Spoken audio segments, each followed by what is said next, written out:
बिस्मिल्लाहिर्रहमानिर्रहीम। अस्सलाम वालेकुम व्यूअर्स, मैं इम्तियाज़ सयाल, आप देख रहे हैं सयाल स्टेट का YouTube information channel related to real estate. उम्मीद करता हूँ सब दोस्त खैरियत से होंगे। अल्लाह ताला आपको भी अपनी ज़ुबान में रखे।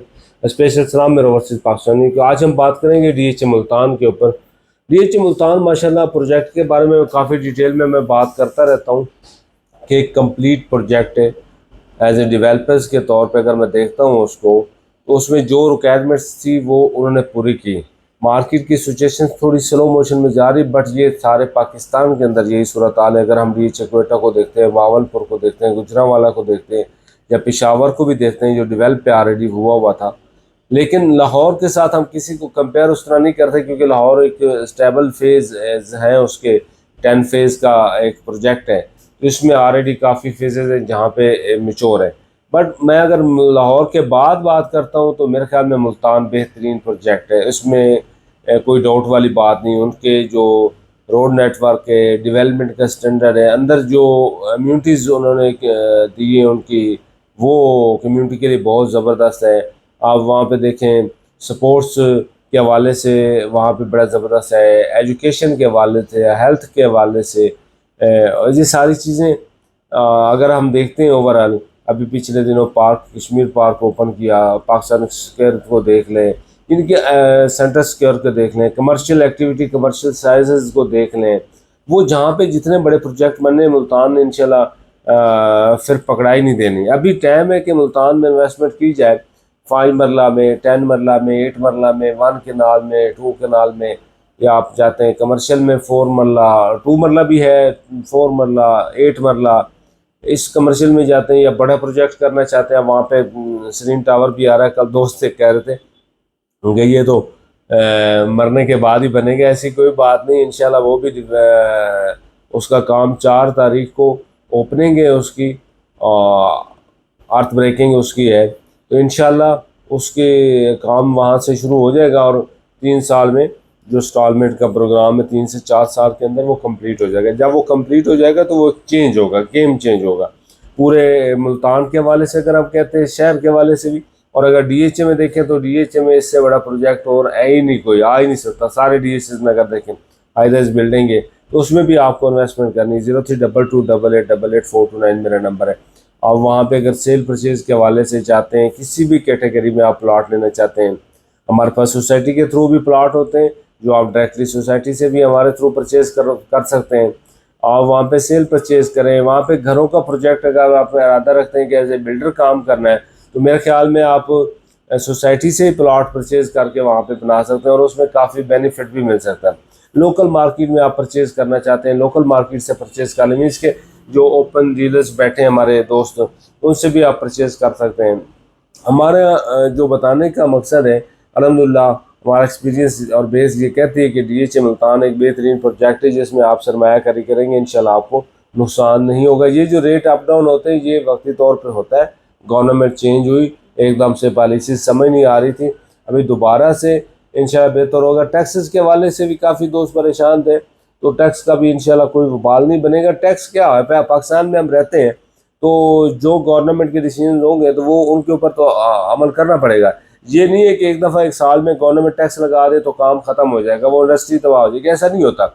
हर मुल्क में आप चले जाए, जहाँ पे चले जाएँ, टैक्सेस बहुत हैं, हर जगह पे टैक्सेस लगते हैं, लेकिन तरीक़ाकार होता है और उसके साथ फिर फैसिलिटीज़ भी होती हैं। हमारे यहाँ थोड़ा सा ये फकदान है कि हमें गवर्नमेंट फैसिलिटीज़ तो कोई नहीं देती, लेकिन टैक्स भरपूर है और हर फील्ड में है।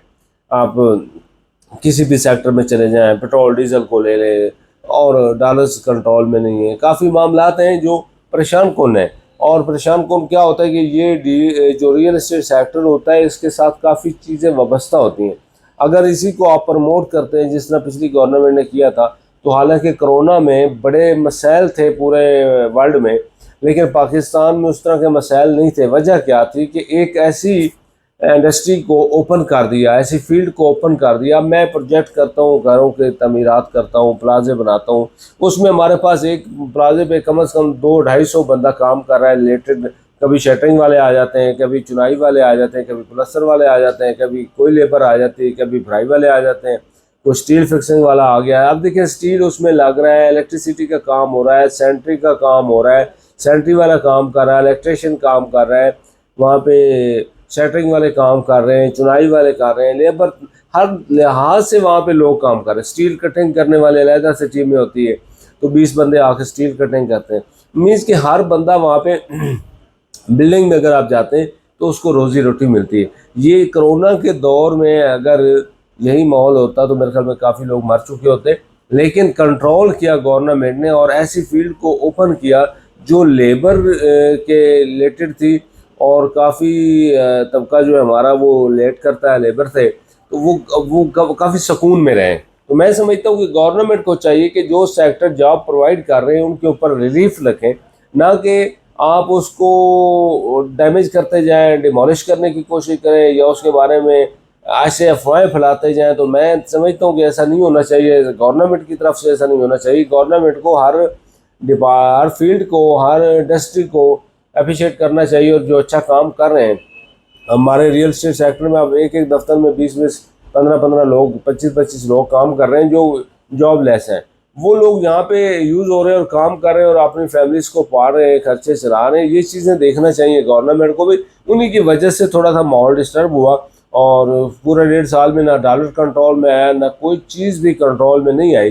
तो अभी सूरत हाल ये है कि थोड़ा सा परेशान को नो डाउट है, बट मैं समझता हूँ कि जो रियल एस्टेट सेक्टर है इसमें एक आधी गवर्नमेंट जो आती है वो ऐसे करती रहती है। पहले भी इन्होंने किया था, 2016 में भी टैक्सेस लगाए थे, फिर 18 में 19 में गवर्नमेंट चेंज हुई, तो नई गवर्नमेंट ने थोड़ा रिलीफ दिया, तो काफ़ी मामला बेहतर हुए, बहुत बल्कि बहुत ज़्यादा बेहतर हो गए।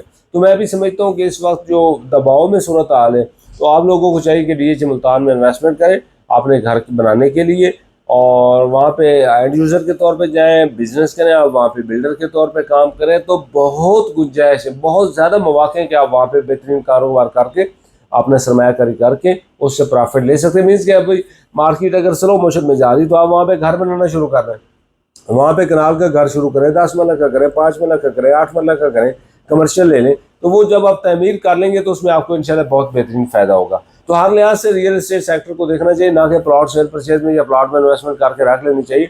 आप बिल्डर में आए, बिल्डर बने, बिल्डिंग में आए, तो उसमें भी आपको इंशाल्लाह अच्छा खासा प्रॉफिट आएगा।